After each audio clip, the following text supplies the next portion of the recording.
시청자 여러분 안녕하십니까? 채널 K 뉴스입니다. 미국은 물론 전 세계의 거센 비판을 불러왔던 트럼프 행정부의 초강경 반이민 정책이 시행 일주일여 만에 연방법원의 제동으로 전격 중단됐습니다. 국토안보부는 이슬람 7개국 국민의 미 입국 90일 금지 조치를 즉시 중단했습니다. 트럼프 대통령의 반이민 행정명령이 시행 일주일 만에 미 전역에서 잠정 중단 명령을 받아 전격 중단됐습니다. CNN에 따르면 연방법원 워싱턴 서부지법의 제임스 로버트 판사는 지난 3일 트럼프 대통령의 반이민 행정명령 효력을 구두로 법원의 최종 결정이 나올 때까지 미 전역에서 즉각적으로 잠정 중단하라고 판결했습니다. 이번 결정이 미치는 범위를 처음으로 미국 전역으로 명시했습니다. 뉴욕과 LA 등 연방법원이 주 단위로 반이민 행정명령 이행 금지 긴급 명령을 내린 적이 있지만 미 전역에 이 같은 조치가 내려진 것은 이번이 처음입니다. 국토안보부는 이슬람 7개국 국민의 미국 입국을 90일간 금지하기로 한 조치를 즉시 중단했습니다. 취소됐던 외국인 비자 6만 개가 원상 회복됐고 항공사들은 행정명령 이전으로 업무를 복귀했으며 주요 공항들도 입국 금지 대상자들이 미국에 다시 들어올 수 있도록 조처하고 있습니다. 한편 법무부는 4일 연방법원의 결정에 불복하는 항소 의향서와 이번 판결 집행 긴급 유예를 요청했지만 수시간 만에 기각됐습니다. 행정명령을 둘러싼 법적 공방은 대법원까지 이어질 것으로 보이며 이렇게 되면 길게는 수년이 걸릴 수도 있는 것으로 알려졌습니다. 어제 저녁 슈퍼볼 보셨나요? 뉴잉글랜드 패트리어츠가 25점 차를 뒤집고 기적 같은 역전승을 일궈냈는데요. 슈퍼볼 중계방송에서 경기 못지않게 주목받는 광고. 올해는 도널드 트럼프 대통령과 그의 반이민 정책을 직간접적으로 조롱 비판했습니다. 보도에 지한샘 기자입니다. 어제 치러진 미국 프로풋볼 챔피언 결정전 슈퍼볼. 3쿼터까지 25점 차로 뒤져있던 뉴잉글랜드 패트리어츠가 연장 접전 끝에 역전 드라마를 연출해 슈퍼볼 역대 최고의 명승부를 만들어냈습니다.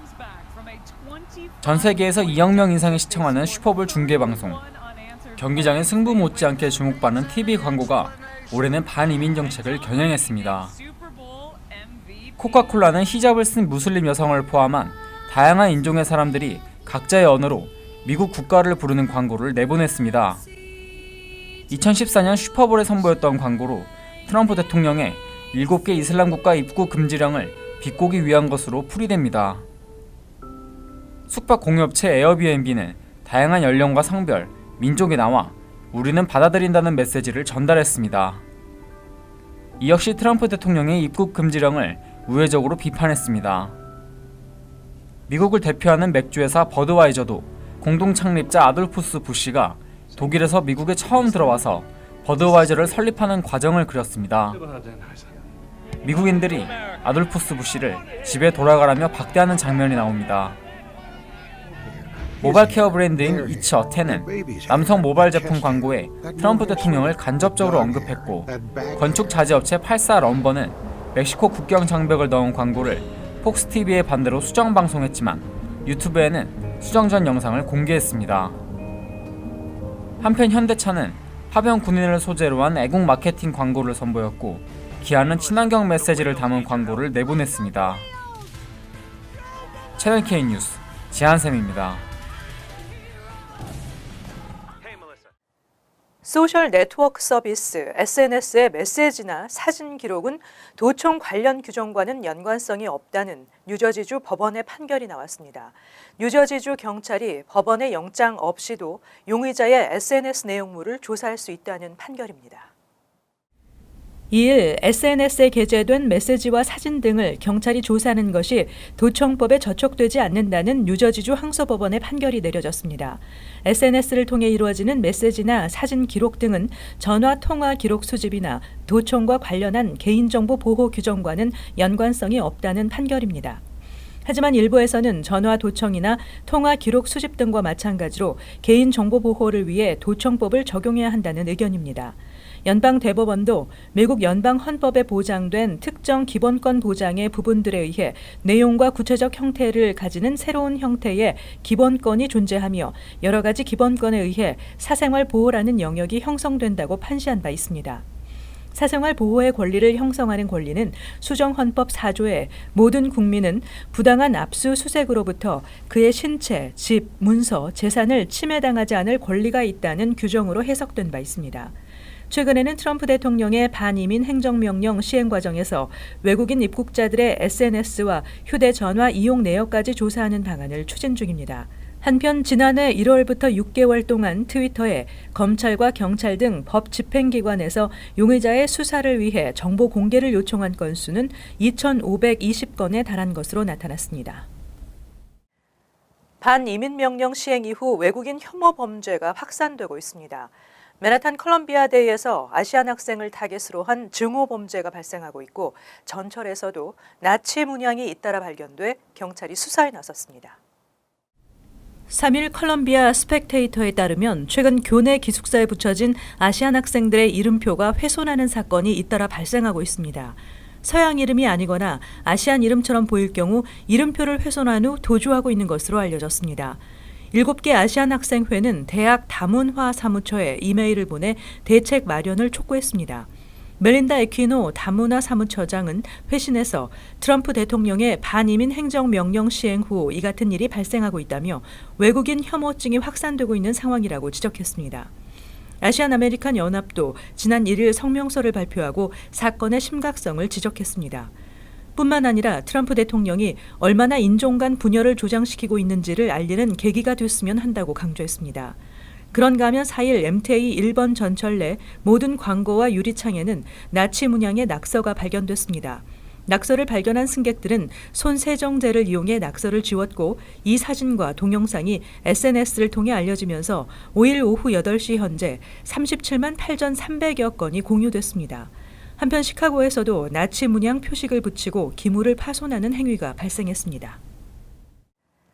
지난 토요일 뉴욕 플러싱에서 설날을 기념하는 퍼레이드가 펼쳐졌습니다. 추운 날씨였지만 거리를 가득 채운 시민들의 열기가 멋진 퍼레이드를 만들었습니다. 축제 현장을 김지수 기자가 다녀왔습니다. 퀸즈 플러싱을 가로지르는 유니온 스트릿에서 우리 민족의 고유 명절 설날을 축하하는 퍼레이드가 펼쳐졌습니다. 한국과 중국 커뮤니티가 함께 마련한 설날 퍼레이드. 추운 겨울 날씨였지만 거리는 퍼레이드를 보기 위해 나온 사람들로 가득 찼습니다. 캐시 호철 뉴욕주 부지사 등 지역 정치인들이 총출동해 설날을 축하했고 한국과 중국의 전통 문화를 선보이며 행진하는 퍼레이드 행렬에 거리의 관객들은 박수로 화답했습니다. 매년 구정을 맞이해서 중국 커뮤니티랑 같이 플러싱에서 성대하게 퍼레이드를 합니다. 구정 퍼레이드를. 그래서 올해도 한인과 중국들이 같이 하고 올해는 한인 팀들이 먼저 나가는 퍼레이드고요. 약 7개의 국고차랑 그리고 28개의 그 한인 단체들이 참여하는 더 성대한 그 퍼레이드를 할 것 같고요. 미국 전체 다 선전할 수 있는 퍼레이드를 만들었습니다. 이 이벤트는 동양인들만 하는 게 아니고 우리 정치관들, 시티와의 정치관들 감사원부터 다 와가지고 인사하러 오는 퍼레이드가 됐고 우리의 한인 문화가 우리 한인 문화만 아니고 미국 문화라는 것을 우리가 메시지를 주는 같은 퍼레이드입니다. 외국인 학생들의 K-팝 무대와 뿌리교육재단에서 마련한 한인 청소년들의 북연주, 그리고 흥겨운 우리 가락과 전통 무용이 이어지면서 설날 분위기를 만끽할 수 있었습니다. 채널 K 뉴스 김지수입니다. 지난 주말 뉴저지 가든 스테이트 플라자에서도 설날 행사가 열렸습니다. 우리의 전통 가락과 아름다운 춤 맵시로 쇼핑객들의 찬사를 받았습니다. 우리 가락 한국문화예술원은 설날을 맞아 지난 토요일 뉴저지 최대 쇼핑몰인 가든 스테이트 플라자에서 공연을 펼쳤습니다. 올해는 중국 단체의 사자춤, YWCA 합창단, AACC 오케스트라에 이어 부채춤, 청사초롱춤, 반고무, 삼고무, 꽃바구니춤, 건무를 선보였고 수백 명의 관객의 찬사를 받았습니다. 특히 화려한 의상으로 공연 직후 많은 관람객들이 출연진과 함께 사진 촬영을 하기도 했습니다. 우리 가락 한국문화예술원은 설날 행사로 레오니아 시니어 센터, 버겐 청사, 살인 명문 호레스만과 팰리세이드 센터에서 각종 공연을 펼쳤습니다. 올해 뉴욕시의 재산세 조정 신청은 3월 중순까지입니다. 특히 올해부터는 65세 이상 시니어에게 주어지는 재산세 감면 신청을 반드시 갱신해야 또 새 회계년도에 혜택을 이어갈 수 있게 됩니다. 뉴욕시는 상용과 일반 주택의 감정가를 새롭게 책정해 새 회계연도가 시작되는 7월 1일부터 그해 재산세를 적용시킵니다.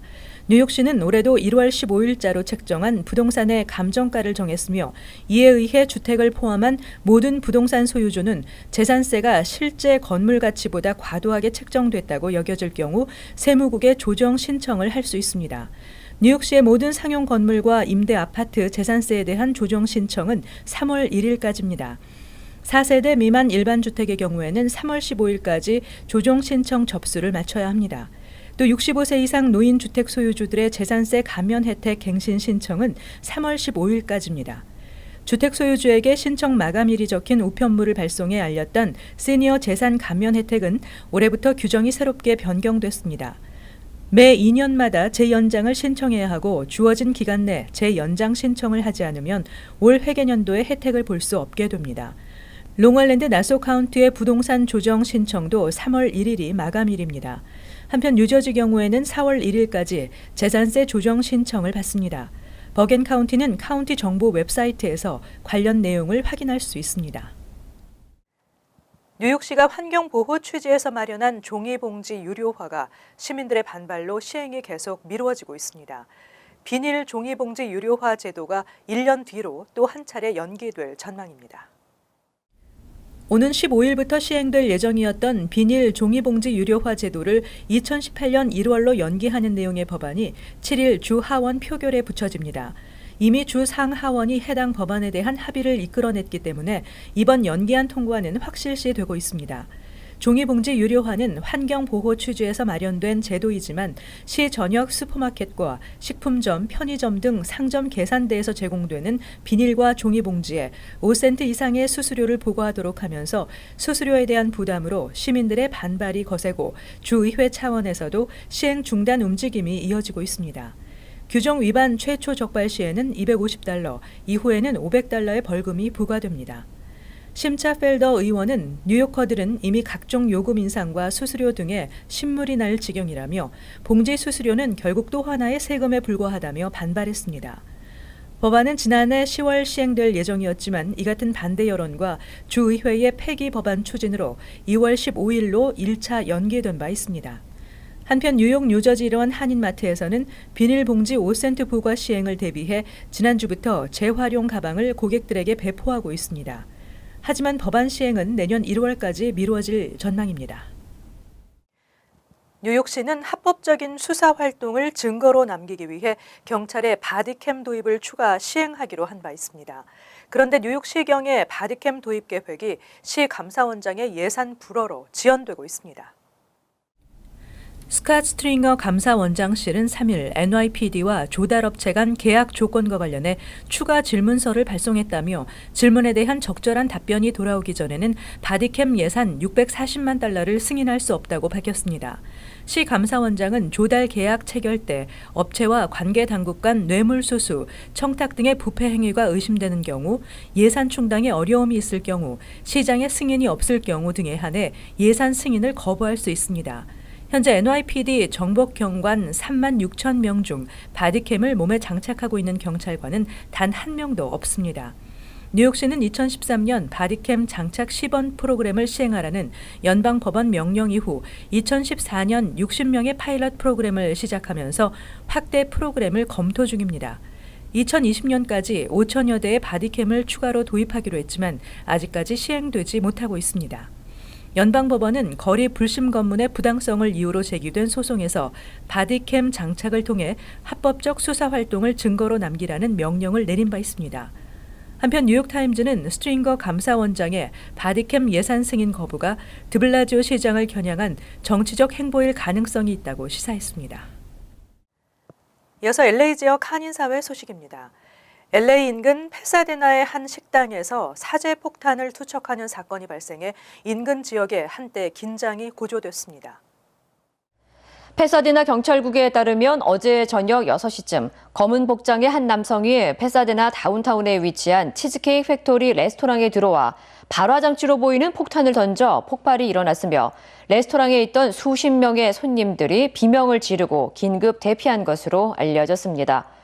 경찰은 레스토랑에 투척된 폭탄은 사제 폭발물로 보인다며 다행히 폭탄이 손님이 앉아있지 않던 빈 테이블에 떨어져 부상자는 없었다고 덧붙였습니다.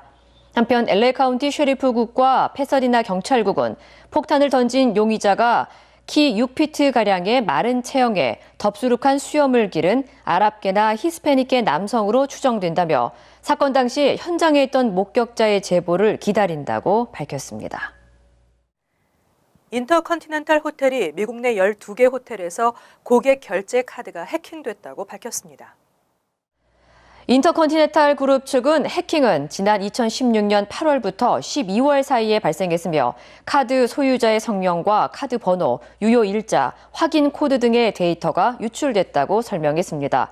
유출된 정보는 호텔의 식당과 바에서 사용한 것만 해당되며 프론트 데스크에서 사용한 카드는 영향을 받지 않은 것으로 확인됐습니다. 정보가 유출된 호텔들은 인터컨티넨탈 시카고, 매그니피센트 마일과 샌프란시스코 인터컨티넨탈, 홀리데이인 리조트 아루바 등이 포함됐으며 다른 호텔들도 현재 조사가 진행 중인 것으로 알려졌습니다. 이어서 월드리포트입니다. 중국 하얼빈은 추위를 관광 상품으로 만든 대표적인 도시죠. 영하 20도의 혹한 속에 거대한 얼음 왕국이 펼쳐진 빙등제 행사장은 물론 거리 곳곳에도 다양한 볼거리가 펼쳐지고 있습니다. 출발 신호와 함께 얼음을 깨 만든 특설 수영장 속으로 몸을 내던집니다. 따뜻한 남부 지역 대표 선수부터 해외 관광객까지 호기롭게 얼음 물살을 헤치며 영하 20도가 넘는 추위를 만끽합니다.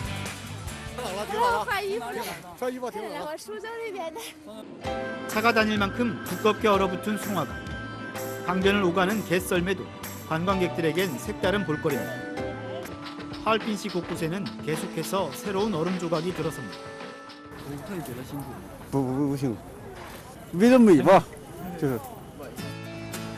빙등제가 열리는 타이양다오뿐 아니라 중앙대가를 비롯한 도심 대부분 이미 화려한 빙등으로 뒤덮였습니다. 미끄럼틀은 물론 광부와 노점마저 얼음으로 만들어졌습니다. 굳이 비싼 입장료를 내고 본 행사장을 찾지 않아도 하얼빈시 어디서나 얼음 세상의 정취를 느낄 수 있습니다. 漂亮了，很美。我从来没有感受过这么美的大街，这种冰雕也从来没看。 지난해 빙등제 기간 하얼빈을 찾은 관광객은 1,600만 명. 도시 전체가 하나의 관광 상품으로 탈바꿈해 관광객을 맞고 있습니다. 이어서 간추린 소식입니다. 한국 정부는 최근 항공기 내 난동 사건이 잇따라 발생하면서 처벌을 강화할 수 있는 법 개정을 준비하고 있습니다. 3일 정부는 사회적 약자 보호 대책을 논의하고 항공기 안에서 탑승객이 난동을 피우는 경우 3년 이하의 징역형을 받도록 했습니다. 항공사 승무원은 테이저건이나 포승줄 등을 사용해 제압할 수 있습니다. 현재는 벌금형에 그치고 있지만 앞으로는 구속수사와 징역형에 처해집니다. 지난 5일 새벽 벨기에 출신 이민자가 브루클린 브릿지에서 투신 자살하려다 뉴욕시 경찰에 의해 구조됐습니다. 신원이 공개되지 않은 이 남성은 나는 벨기에에서 관광 비자를 받아 미국으로 왔다며 이 나라에서 추방당할까 두렵다고 말한 것으로 전해졌습니다. 경찰에 의해 구조됐지만 자살 시도가 추방 공포에 기인한 것으로 알려지면서 충격을 주고 있습니다. 이 남성은 맨하탄 벨뷰 병원으로 옮겨져 정신 감정을 받았습니다. 하와이 연방검찰은 3일 퀸즈의 한인 김씨 부부가 원정 불법 보톡스 시술과 달러 밀 반출 혐의에 대해 유죄를 인정했다고 밝혔습니다. 한국에서 수입한 가짜 보톡스 약품으로 하와이 호텔 객실 등에서 불법 시술을 한 김씨 부부는 자신들의 행동이 불법인지 몰랐다고 말한 것으로 알려졌습니다. 이들은 또 지난해 3월 하와이에서 한국행 비행기에 탑승하면서 8만 달러를 휴지곽에 숨겨 몰래 반출하려 한 혐의도 인정했습니다. 지난달 실시한 뉴욕시 교육국의 수돗물 납성분 검사 결과 일부 학교 수돗물에서 기준치를 초과하는 납성분이 검출돼 비상이 걸렸습니다. 루즈벨트 아일랜드 PSIS 217 수돗물에서는 연방환경보호청 기준치 15ppb를 초과하는 납성분이 검출됐고 맨하탄의 네스트 플러스 M의 7개 수돗물 샘플에서도 기준치를 초과하는 납성분이 검출됐습니다. 교육국은 해당 학교 식수대 운영을 즉각 중단하고 각 가정의 안내문을 통지했습니다. 다음은 환율과 증권 소식입니다.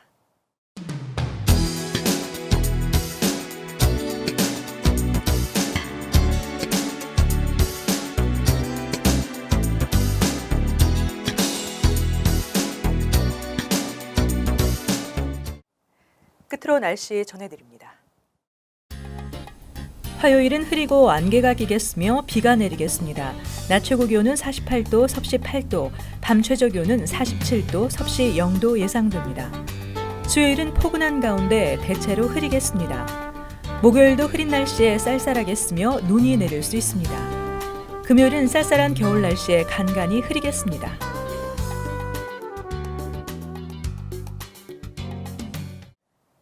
항상 여러분과 함께하는 채널K 뉴스 여기서 마칩니다. 시청해주신 여러분 고맙습니다.